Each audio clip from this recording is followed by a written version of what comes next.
Hello friends, मैं हूँ कविता और आज के इस वीडियो में मैं आपको बताऊंगी कि छोटे बच्चों की इंग्लिश पढ़ने की स्किल को कैसे डेवलप किया जाए। क्योंकि फ्रेंड्स, इंग्लिश में इतने सारे एक्सेप्शंस होते हैं, फोनिक के इतने साउंड्स होते हैं, अलग अलग जगह पे अलग अलग टाइप से यूज किए जाते हैं, कहीं साइड वर्ड होते हैं, तो बच्चा इन सारी चीजों से काफी परेशान हो जाता है और उन्हें इंग्लिश पढ़ने में काफी डिफिकल्टी होती है। तो फ्रेंड्स देखिए, इंग्लिश अभी हम सिर्फ रीडिंग की बात कर रहे हैं। बच्चे को रीडिंग करने में ही इतना डिफिकल्ट होगा तो आगे उसे जैसे ग्रामर, इंग्लिश की ग्रामर में पार्ट ऑफ स्पीच आएंगे और ग्रामर के और भी वर्ब वगैरह आएंगे और सेंटेंसेस आएंगे। इतनी सारी चीजें होती हैं कि अगर हम सिर्फ रीडिंग पे ही अटके रहेंगे तो बच्चा आगे की चीजें कैसे जल्दी जल्दी सीखेगा।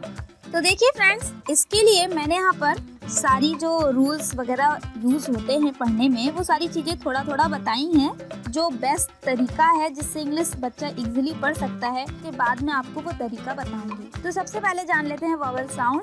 वोवेल 5 होते हैं, उनके साउंड्स, कॉन्सोनेंट्स के भी साउंड्स होते हैं। और अगर फ्रेंड्स आप इन सारे साउंड्स के बारे में फोनिक साउंड्स जानना चाहते हैं तो इसके लिए फ्रेंड्स वीडियो के लास्ट में एक प्लेलिस्ट की वीडियो आएगी, उससे आप सारे इंग्लिश के वीडियो देख सकते हैं। आई बटन में भी मैंने उसका लिंक डाल रखा है, आप वहां से भी सारे इंग्लिश के वीडियो देख सकते हैं। तो उसमें आप फोनिक का वीडियो सर्च करके फोनिक का वीडियो देखिए, तो उसमें आपको वोवेल और कॉन्सोनेंट के सारे साउंड्स मिल जाएंगे। अभी यहाँ पर मैं सिर्फ वोवेल के साउंड बता रही हूँ। तो वोवेल के 2 टाइप्स के साउंड होते हैं। एक साउंड होता है जो हम वोवेल का साउंड शॉर्ट में यूज करते हैं, जिसे हम ए, जैसे ए का शॉर्ट साउंड होगा ए। लॉन्ग साउंड उसका खुद का वर्ड जो हम प्रोनाउंस कर रहे हैं, उसका खुद का नाम जो हम पुकार रहे हैं, उसे लॉन्ग साउंड कहते हैं। जैसे ए का ए, ई का ई, आई का आई, ओ का ओ, यू का यू। पर शॉर्ट साउंड्स क्या होते हैं? जो फोनिक के साउंड होते हैं। जैसे ए ई का होता है ए, आई का होता है ई, ओ का होता है ओ, यू का होता है आ।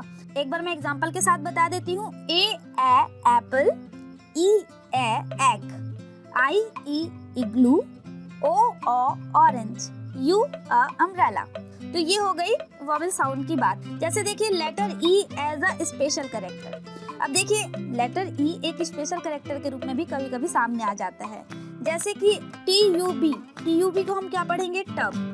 टी का टा साउंड है ब, टब। पर जब इसमें ई को हम ऐड कर देते हैं तो ये हो जाता है ट्यूब। पूरा साउंड ही उसने चेंज कर दिया, ट्यूब। तो जब साथ में ई हो जाता है तो ई खुद का साउंड खो देता है और जो वोवेल लगा हुआ है उस वोवेल को हम एक्चुअल यानी लॉन्ग साउंड यूज करते हैं। तो टब का क्या हो जाएगा? ट्यूब। जैसे CUT कट होता है, पर उसमें जब ई लग जाएगा, हम ई ऐड कर देंगे लास्ट में, तो वो हो जाएगा क्यूट। और भी एग्जांपल्स आप देख सकते हैं, जैसे कि MAD मैड होता है, पर जब हम इसमें ई ऐड कर देते हैं तो हो जाता है मेड। तो इसलिए ई स्पेशल कैरेक्टर होता है। फिर देखिए फ्रेंड्स, इसके बाद मैं आपको बॉसियार के बारे में बता दूं फ्रेंड्स। जैसे वोवेल साउंड होते हैं A-E-I-O-U वोवेल होते हैं, इनके साथ जब हम आर को ऐड करते हैं तो फ्रेंड्स इनका साउंड चेंज होके आता है। मतलब वैसा सिमिलर नहीं आता जैसा हम सोचते हैं। AR ऐड करेंगे तो क्या आएगा? एर। ए और ओ के साथ और साउंड आता है और ER, IR और UR के साथ साउंड आता है अर। जैसे कि हार्ड, स्टार्ट। ER के साथ वर्ब, आफ्टर। IR के साथ डर्ट, सर्ट। OR के साथ आएगा कॉर्न, और आएगा और, कॉर्न, मॉर्न। UR होगा टर्न, हर्ट।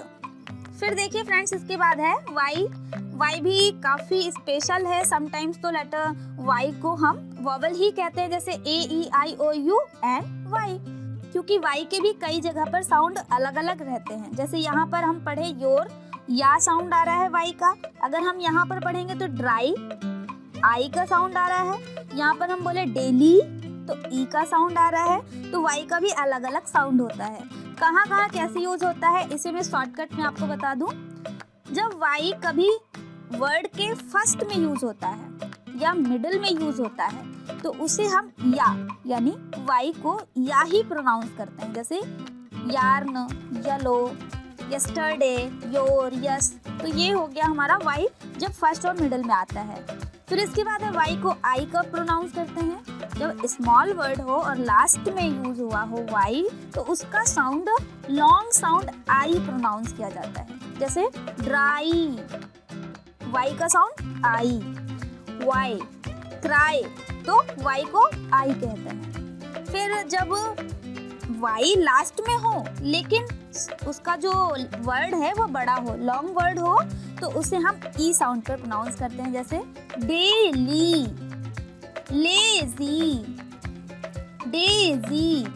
तो ये सब वर्ड हैं जो वाई का अलग अलग प्रोनाउंसिएशन बताते हैं। फिर देखिए फ्रेंड्स, वॉवल को पेयर में कैसे पढ़ा जाता है ये मैं आपको बता देती हूँ। एक वॉवल एक कॉन्सोनेंट, एक वॉवल एक कॉन्सोनेंट, इस तरह करके हम बच्चे को पढ़ना स्टार्टिंग में सिखाते हैं। जैसे CAT कैट, MAT मैट। तो फिर इसके बाद जब वॉवल पेयर में आने लगते हैं तो वो थोड़ा डिफिकल्ट हो जाता है पढ़ना। तो इसके लिए भी थोड़ा अलग रूल है फ्रेंड्स। जब भी कभी वॉवल पेयर में आते हैं तो उसमें पहले साउंड की ही साउंड प्रोनाउंस होती है। तो अगर वॉवल पेयर में आया है तो उसके पहले वर्ड का ही साउंड को प्रोनाउंस किया जाएगा, वो भी लॉन्ग साउंड को।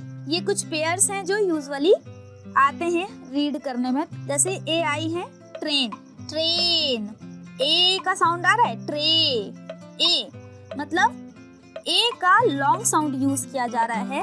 Train, wait. आई का साउंड नहीं आ रहा है। जैसे AY है डे, से। EA है टीम, ई का साउंड आ रहा है, ए का नहीं आ रहा। रीड। फिर जैसे EE है तो इसमें भी पहले ई का साउंड आएगा, वो भी लॉन्ग साउंड आएगा, तो नीट, सी। EY का होगा नी, की।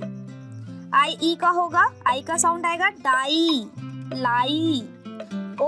ए का साउंड, ओ का साउंड होगा यहाँ पर सोप, रोड। ई का साउंड होगा टोए, फोए। ई का साउंड होगा ड्यू, इशू। तो फ्रेंड्स देखिए, ये वॉवल के कुछ पेयर्स हैं, और भी पेयर्स होंगे। और जितने भी चीजें मैं बता रही हूँ फ्रेंड्स, आपको सबके कुछ ना कुछ एक्सेप्शंस होते हैं। तो पहले तो हम बच्चे को रूल समझाएं, फिर उसके बाद उसके एक्सेप्शंस बताएं, तो बच्चा और भी कंफ्यूज होता है। चलिए कुछ चीजें और मैं बता दूं, वरना ये रह जाएंगी। जैसे लेटर C है, लेटर C का है क, स, च। सी का 3 साउंड होता है, क, स, च। कभी कभी वा भी प्रोनाउंस कर दिया जाता है, लेकिन वा बहुत कम। सबसे पहले का बता देती हूँ, AOULRHE। यानी सी के बाद जो AOULR वर्ड आएगा तो उसे हम सी को का प्रोनाउंस करेंगे। जैसे CAT cat, COT cot, CUP cup, CLEAN clean, CREAM cream, CHEMIST chemist. फिर इसके बाद है सा, EIY। जब ये 3 वर्ड आते हैं, 3 लेटर्स आते हैं, तो हम सी को सा प्रोनाउंस करते हैं। जैसे सेंटर, सिटी, साइकिल। अब चा है, चा वर्ड तो सब जानते हैं कि CH हो जाता है, तो उसे हम चा पढ़ते हैं। HAHOHUHIHE।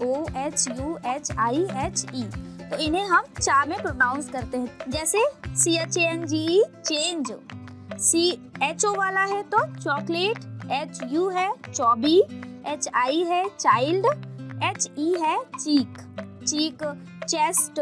तो CHE कहीं कहीं पर हम उसे चा पढ़ते हैं और कहीं कहीं पर हम उसे का पढ़ते हैं। मेरे हिसाब से 90% टाइम हम उसे चा ही पढ़ते हैं और 10% टाइम हम उसे का पढ़ते हैं। फिर नेक्स्ट है एस को सा, जेड। देखिए कई बार एस को सा पढ़ते हैं और कभी कभी एस को जेड भी प्रोनाउंस करते हैं। जैसे यहाँ पर है हस्बैंड, बिकॉज। तो और भी ऐसे लेटर्स हैं जिन्हें हम एक से ज्यादा रूप में प्रोनाउंस करते हैं। तो इस तरह की चीजें हम बच्चे को पढ़ाते पढ़ाते परेशान हो जाते हैं और बच्चे पढ़ते पढ़ते परेशान हो जाते हैं। बहुत सारी चीजें अभी मैं इसमें ऐड नहीं कर पाई हूँ फ्रेंड्स।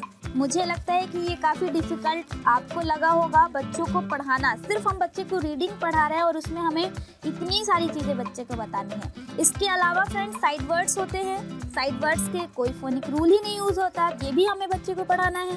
इतने सारे रूल्स भी समझाना है, तो बच्चा सच में बहुत परेशान हो जाता है। तो इसका एक सोल्यूशन है मेरे पास, अगर आपको पसंद आए तो आप ज़रूर उसे फॉलो करिएगा। तो वो सोल्यूशन ये है फ्रेंड्स कि हम बच्चे को जब रीडिंग कराएं तो उन्हें हम जो भी वर्ड्स पढ़ाएंगे उन्हें हम उसे याद रखने के लिए कहेंगे। तो बच्चे को कैसे पढ़ाना है, जो भी हम वर्ड्स बच्चे को पढ़ाएंगे, मान लीजिए मीना वर्ड आया, अब मीना वर्ड इस स्टोरी में शायद कई बार आएगा, जैसे मीना, अब ये तो किसी पर्सन का नाम है, तो पर्सन का नाम हमें बच्चे को याद कराना इतना मुश्किल नहीं होता। उसके लिए हम एक ही रूल बच्चे को समझा देंगे। वो स्टार्टिंग में जब फोनिक साउंड समझाया जाता है तभी समझा दिया जाता है, तो इतना इम्पोर्टेंट नहीं है, वो खुद बनाना सीख जाते हैं। तो हमें अदर चीज़ों पे कॉन्सेंट्रेट करना होगा, जैसे एंड, और, walking to the mall. Are तो हेल्पिंग वर्ब है, तो ये कई बार आएगी। वॉकिंग है, टू द मॉल है, ये सारी चीज़ें हमें बार बार रिपीट होंगी, बच्चे को पढ़ने में बार बार यूज़ होती हैं। छोटे बच्चों की बुक्स में तो इतने सारे लेटर्स नहीं होंगे, कम ही शब्द होंगे, कम ही वर्ड होंगे, सेंटेंस में बार बार चीज़ें रिपीट होती रहेंगी, तो उन्हें पढ़ाना थोड़ा इजी होगा। ये तो बड़े बच्चों की बुक है, तो इसमें काफ़ी डिफ़िकल्ट हो सकता है, बच्चों की किताबों में इतना डिफ़िकल्ट नहीं होगा। जैसे they want to buy new clothes, Meena has some money and Veena has some money too. Friends, मैंने इसी तरह रीड करना सीखा है, और मैंने जब बच्चों को पढ़ाया है, स्कूल में पढ़ाया है, ट्यूशन में पढ़ाया है, तो बच्चे जब नहीं पढ़ पाते थे तो मैंने उन्हें यही तरीके से पढ़ना सिखाया है कि आप उन्हें मैं बार बार इस बात पे रियलाइज़ कराती थी, कंसंट्रेट कराती थी कि आपने अभी वाई वर्ड पढ़ा है, इसे देखिए, ध्यान से देखिए, BUY, इससे उनकी स्पेलिंग रिकॉग्नाइज की जो एबिलिटी है वो भी बढ़ती थी, कि उन्हें मतलब स्पेलिंग्स जल्दी याद हो जाते थे। तो बाई वर्ड पढ़ा उसने, और नेक्स्ट टाइम देखा कि हाँ ये बाई लिखा हुआ है, तो उसने डायरेक्ट पढ़ लिया। तो इस तरीके से मैंने पढ़ना सिखाया है बच्चों को, और खुद भी मुझे रियलाइज़ होता है, जब मैं अभी भी जब मुझे कोई बहुत टफ डिफ़िकल्ट वर्ड मिलता है तो उसे मैं बहुत ध्यान से देखती हूँ और उसको रीड करती हूँ, उसकी स्पेलिंग्स लर्न करने की कोशिश करती हूँ, और इसके बाद उसे जब कभी वो दोबारा मुझे दिखता है तो मैं उसे रीड कर लेती हूँ ईजिली। तो ऐसे ही मैंने बच्चों को पढ़ना सिखाया है। तो मेरे हिसाब से ये काफ़ी इजी है। इतने सारे रूल्स, एक्सेप्शंस, फोनिक रूल्स हैं, साइट वर्ड्स हैं, इतनी सारी चीज़ें अगर हम बच्चे को सिखाएंगे, उन सारी चीज़ों से यही अच्छा है, इसमें बच्चे को स्पेलिंग भी लर्न होती जाएगी। तो फ्रेंड्स, कैसा लगा आपको मेरा वीडियो? आशा करती हूँ फ्रेंड्स आपको मेरा ये वीडियो ज़रूर पसंद आया होगा, और अगर आपको मेरा वीडियो पसंद आया हो तो लाइक करने में बिल्कुल कंजूसी मत करिएगा, और फ्रेंड्स सब्सक्राइब ज़रूर करिएगा मेरे चैनल को, क्योंकि इस चैनल में मैं बच्चों को पढ़ाने के लिए बहुत ही यूनिक आइडिया शेयर करती हूँ। और कमेंट करके मुझे ज़रूर बताइए कि नेक्स्ट वीडियो आप किस टॉपिक पे चाहेंगे। तो जल्दी मिलते हैं नेक्स्ट वीडियो में, तब तक के लिए बाय बाय, थैंक यू।